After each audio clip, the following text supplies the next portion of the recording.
प्रधानमंत्री जी, आप अपने बिजी लाइफ में प्रेशर को कैसे हैंडल करते हैं और इतना प्रेशर होने पर भी हमेशा सकारात्मक कैसे रह पाते हैं? आप यह सब कैसे कर पाते हैं? कृपया अपनी सकारात्मक ऊर्जा का रहस्य हमसे साझा करें। प्रधानमंत्री जी, इसके कई जवाब हो सकते हैं। एक तो मुझे अच्छा लगा कि आपको पता है कि प्रधानमंत्री को कितना प्रेशर झेलना पड़ता है।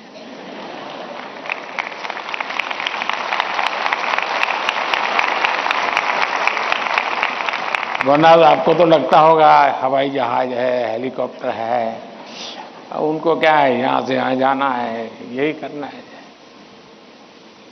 लेकिन आपको पता है कि भांति भांति ये सुबह शाम, दरअसल हर एक के जीवन में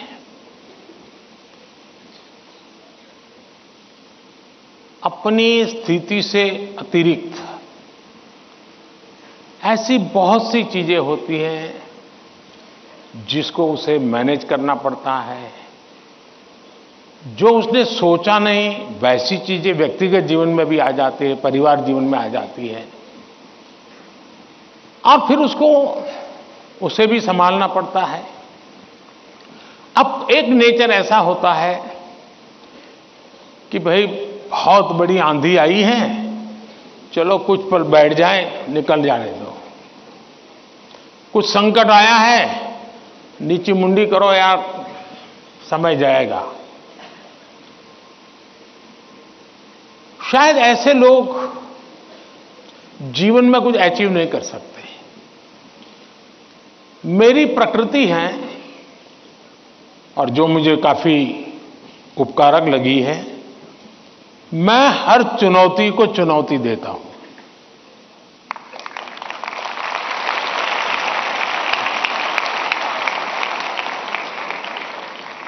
चुनौती जाएगी, स्थितियां सुधर जाएगी, इसकी प्रतीक्षा करते हुए मैं सोया नहीं रहता हूं। और उसके कारण मुझे नया नया सीखने को मिलता है। हर परिस्थिति को हैंडल करने का नया तरीका, नए प्रयोग, नई स्ट्रेटजी, ये इवॉल्व करने का सहज मेरी विधा, मेरा अपना विकास होता जाता है। दूसरा, मेरे भीतर एक बहुत बड़ा कॉन्फिडेंस है। मैं हमेशा मानता हूं कि कुछ भी है, 140 करोड़ देशवासी मेरे साथ हैं।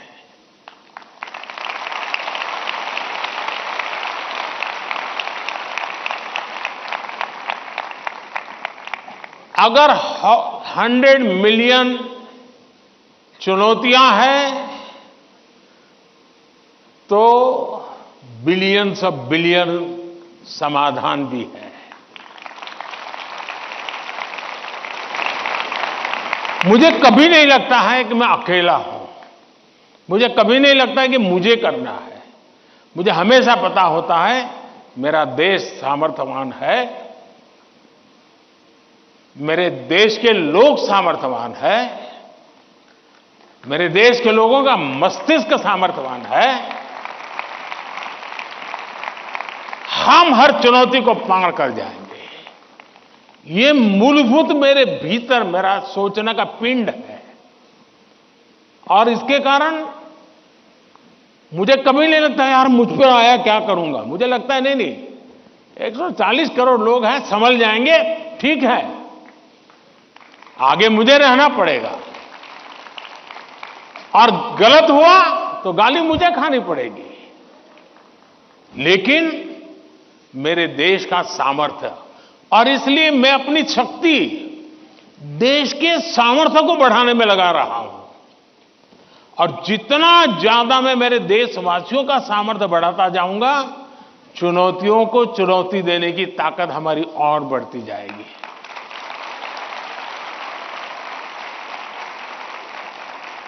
अब हिंदुस्तान की हर सरकार को गरीबी के संकट से जूझना पड़ा है। हमारे देश में संकट है ही है, लेकिन मैं डर करके बैठ नहीं गया। मैंने उसका रास्ता खोजा और मैंने कहा, सोचा कि सरकार होती कौन है जो गरीबी हटाएगी। गरीबी तो तब हटेगी जब मेरा हर गरीब तय करेगा कि अब मुझे गरीबी को परास्त करना है। अब वो सपने ही देखेगा तो होगा कि नहीं होगा। तो मेरी जिम्मेवारी बनती है कि मैं उसके सपने को पूरा करने के लिए सामर्थ्यवान बनाऊं, उसको पक्का घर दे दूं, उसको टॉयलेट दे दूं, उसको शिक्षा की व्यवस्था दे दूं, उसको आयुष्मान योजना का लाभ दे दूं, उसके घर से नल पहुंचा दूं। अगर मैं ये चीजों से जो उसको रोजमर्रा की जिंदगी से उसको जूझना पड़ता है, अगर मैं उससे उसको मुक्ति दिला देता हूं, उसको एम्पावर करता जाता हूं, तो वो भी मानेगा अब गरीबी गई, अब मैं इसको मारूंगा।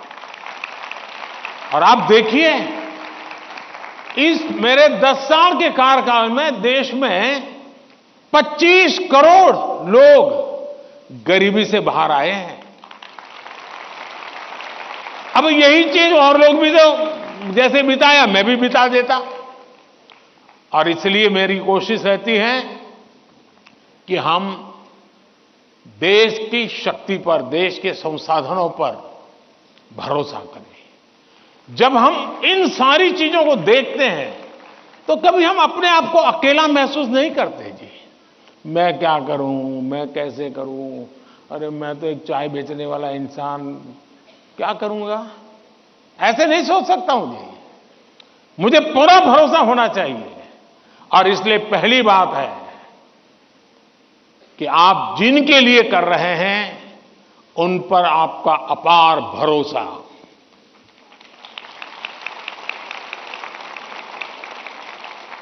दूसरा, आपके पास निरक्षीर का विवेक चाहिए। कौन सा सही है, कौन सा गलत है, कौन सा आज जरूरी है, कौन सा अभी नहीं, बाद में देखेंगे। आप प्रायोरिटी तय करने का सामर्थ्य चाहिए। वो अनुभव से आता है, हर चीज को एनालाइज करने से आता है। मैं दूसरा प्रयास ये करता हूं। तीसरा, मैं गलती भी हो जाए तो ये मान के चलता हूं कि ये मेरे लिए लेसन है। मैं इसको निराशा का कारण नहीं मानता हूं। अब आप देखिए, कोविड का संकट कितना भयंकर था। मामूली चुनौती थी क्या? पूरी दुनिया फंसी पड़ी थी। अब मेरे लिए भी था कि क्या करो भाई, मैं कह दूं, अब क्या करे, तो भाई वैश्विक बीमारी है, दुनिया भर में ऐसा ही है, सब अपना अपना संभाल लो। मैंने ऐसा नहीं किया।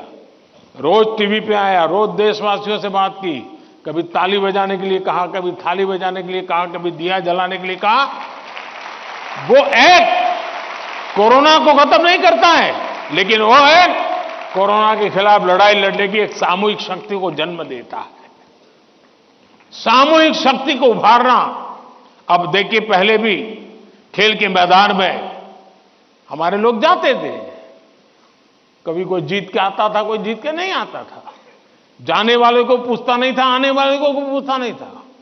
मैंने कहा, भले 3 मेडल के जीतते आएंगे, लेकिन मैं उसके ढोल पीटूंगा।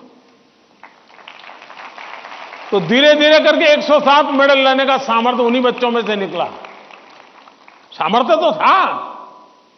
सही दिशा, सही रणनीति, सही नेतृत्व परिणाम लाता है। जिसके पास सामर्थ्य है उसका सही उपयोग करना चाहिए। और मेरा तो गवर्नेंस का एक सिद्धांत रहा है कि अच्छी सरकार चलाने के लिए, इन समस्याओं के समाधान के लिए भी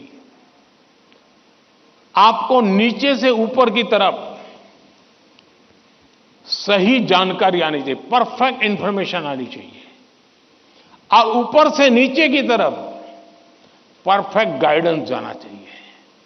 अगर ये 2 वे चैनल परफेक्ट रही, उसका कम्युनिकेशन, उसकी व्यवस्थाएं, उसके प्रोटोकॉल उसको ठीक से किया, तो आप चीजों को संभाल सकते हैं।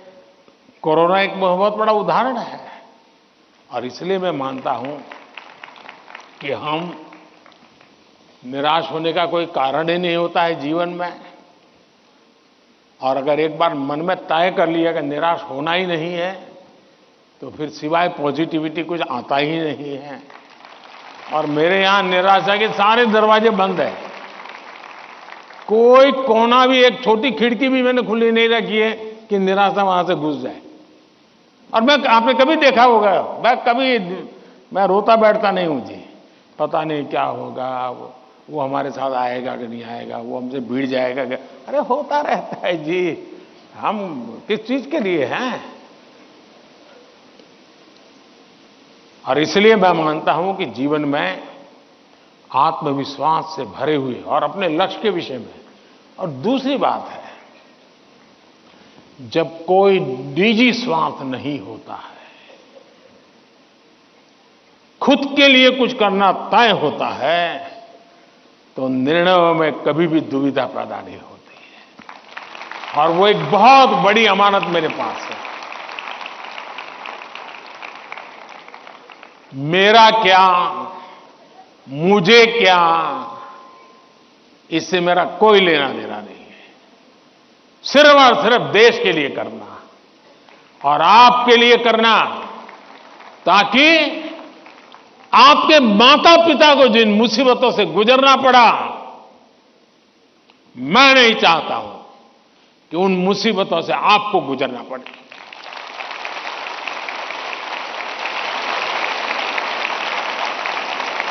हमें ऐसा देश बना करके देना है दोस्तों, ताकि आपके भावी पीढ़ी को भी, आपके संतानों को भी लगे कि हम ऐसे देश के अंदर और पूरी तरह खिल सकते हैं, अपना सामर्थ्य दिखा सकते हैं। और ये हमारा सामूहिक संकल्प होना चाहिए, ये हमारा सामूहिक रिजॉल्व होना चाहिए, और परिणाम मिलता है। और इसलिए साथियों, जीवन में पॉजिटिव थिंकिंग की बहुत बड़ी ताकत होती है। बुरी सी बुरी चीज में भी पॉजिटिव देखा जा सकता है, उसको हमने देखना चाहिए। धन्यवाद जी। पीएम सर, आपने अत्यंत सरलता और सरसता से हमारे सभी प्रश्नों का समाधान कर दिया। हम, हमारे अभिभावक और शिक्षक सदा आपके कृतज्ञ रहेंगे। हम सदा एग्जाम वॉरियर रहेंगे, वरियर नहीं। धन्यवाद माननीय प्रधानमंत्री जी। आप लोगों ने देखा होगा कि ये बच्चे भी जिस प्रकार से एंकरिंग कर रहे हैं, आप भी अपनी स्कूल कॉलेज में सब कर सकते हैं, तो उनसे जरूर सीखिएगा।